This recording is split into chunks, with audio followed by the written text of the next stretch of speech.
Welcome back to the Pat Down. I'm Patrick Galactic. I only wear one shirt, and this is my guest, Matt Ashworth of the website notamucho.com. Matt, how are you? I'm well, thank you. Wait, quick, before your first question. Yes. At some point, do I get pat down? I was not pat down on the way in. No, you have yet to pat me down. We've had some seriously lax security. Here have pat me down. It's the pat down after party that you're talking about, bro. Okay, Yeah, all right. Dude. No, Well, I will definitely stick around for that. It's happening. It's Well, happening. no, thank you for having me. It's good to be here. I have a team of people, as you can. I've seen see. a lot of people here that I wouldn't mind getting pat down from. Well, and you By and from. Okay, And all you right. can give a pat down. We'll do that later. Matt, notamucho.com has covered Seattle's local music scene for like 18 years. What inspired you to start doing that? That sounds like a really long time when you say it. Yeah. Like when you say it, it sounds a little bit like, what the hell is wrong with this guy? I think there was a part of me that like, wanted does he to not make have you anything feel else old to do? Yeah, well, I know that you do have other That's things true. to do. What started it, like a lot of rock and roll, we started to get chicks. Yeah. Right? Did that work? I did meet my wife at like a Soledad Brothers Von Bundy show at the Crocodile, so that got me something. But you see guys like Grill Marcus and Jim Darrell-Gaitis, and they just got bitches on their tip all the time. Yeah. So I'm like, rock critics, that's the key. Girls like rock critics. Yeah, yeah. Was the theory at the time. Uh-huh. Also, I didn't know how to play any instruments or really sing, so I couldn't be a rock star myself. So okay. Music critic. I think the real reason we started it was maybe a little closer to, hey, maybe we can talk people into giving us free CDs, because I got a degree in journalism and I'm not really, I'm doing PR in the day, so maybe we can, and that part did work very well. You got a lot of free CDs. And I think also at the time, like this is 1997, the mainstream music press was just really pretentious and obnoxious. It was. More so than now. It was pretty bad. And I remember just thinking, like, I just read this thing and I have no idea what you think about this band. Right. Or what they sound like, or if I care to explore them further. But you clearly love the sound of your own voice. I love the sound of my own voice. Yeah. You're only going to have to ask, like, one question.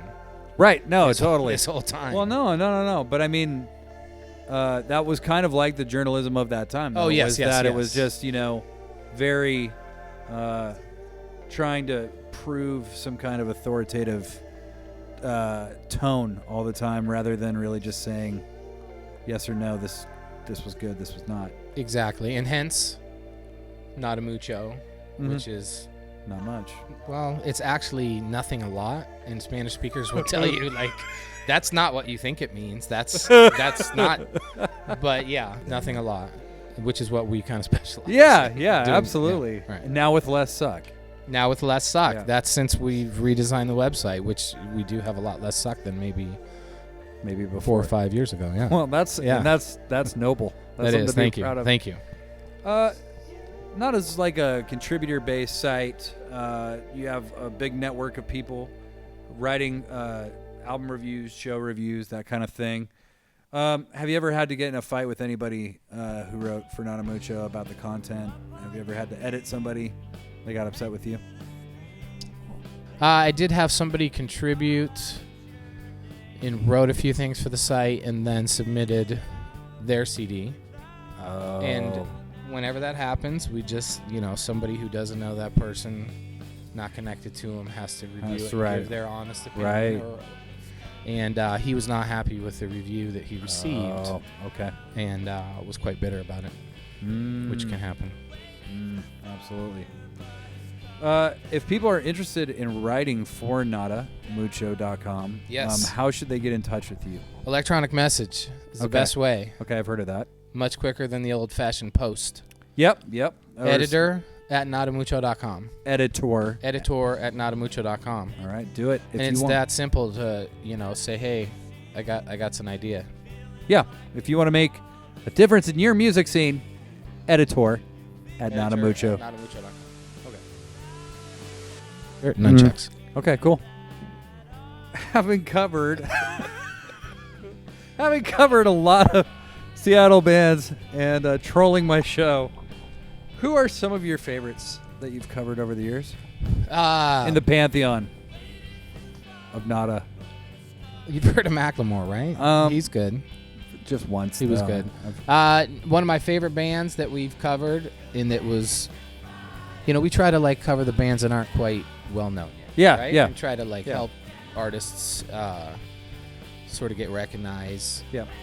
And so the bands I tend to gravitate to are ones at that level. Mm-hmm. So many of your viewers may not have heard of these particular bands, but a couple of great ones. Mm-hmm. There's a band. I'm terrible with time. Mid to late 2000s, Okay. Fear of Little Men. Okay, Fear of Little Men. Were great and put out one really good album and played some good shows. There was a band called The Lights, Mm-hmm. which I guess you'd describe them as like a post-punk band. Post-punk band. You can Google that, kids, and It's alliterative. it'll explain to you what that is if you Mhm. don't know. Mm-hmm.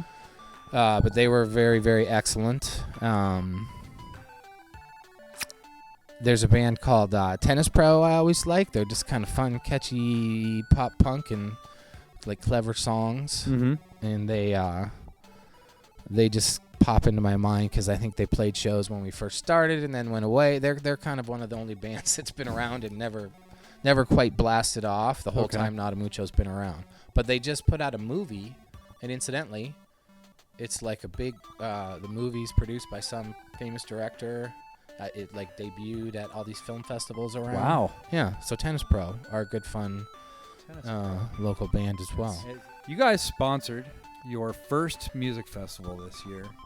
It was a 5-day showcase of bands who you'd featured in an article titled 41 Bands to Watch in 2015. That's right. The festival, appropriately enough, was called hashtag 41 for 2015 Fest. Correct. And was held indoors at Substation. Did you accomplish what you set out to do, and how many times would you say you got called out for the hashtag name, for the festival having a hashtag in the name? All right. I'm going to answer the second question first. Yeah. So I can tell you I can tell you exactly how many times we got called out, Okay. which was 2. Yep. One was by The Stranger, I believe. Yeah. They called it gross, didn't they? Gross. Yeah, Yes. I liked it. Right. And the other was by, I'm going to throw the wrong outlet under the. It wasn't Do 206. Do 206 was very kind about it. I think it was City Arts. Oh, that's right. It was City. Yeah. So the second part of your question is, Did you did accomplish? one of the things we wanted to accomplish was to highlight some cool bands who didn't, haven't been getting their share of the limelight. Yeah. And hashtag was just sort of one way to organize the information as Mhm. we sort of wrote about them and covered them all throughout the year. Mhm. And I think we did that. All the bands seemed very appreciative. Mhm. They left there playing a good show. Their names showing up in, 15 to 20 local outlets that wrote about it. Absolutely. Good set of pictures. Our friend T. Bassa, who books the Substation, took some good videos of them. So We did. I think it was Seattle Music News said, it's like your music nerd buddies playlist come to life. I know. It was. I thought that was a pretty good call by them. Yeah, there was apparently one young singer-songwriter gave quite a fantastic performance. Patrick Galactic? Yeah. Can we go there? We've gone there. We have gone there. Conflict of interest aside. Yeah, absolutely. Patrick Galactic was declared best in show for the fest. So out of 19 bands that performed, your set was rated number 1 by the panel of one. Yeah, of you. One person Thank thought you I for was the playing. best person at that festival, and I think that I want that noted. Here, can I also say Yes. I did pre-game rankings, kind of like tennis. Yeah. And I don't think you were in the top 10. No offense. That's the story of my life, guys. It's But you'd rather be like, people not expecting No, much, than totally, be like, no. holy shit, that Underdog- was beautiful. underdog story. That was amazing Underdog and beautiful. story. Than the opposite, right? No, totally. To be a 1 seed and be like, fuck, that wasn't that good. Yeah. And it's with that I'm going to thank Matt Ashworth from nanamucho.com. Check it out. For being on the Pat Down. We will see you down the road. Bye-bye.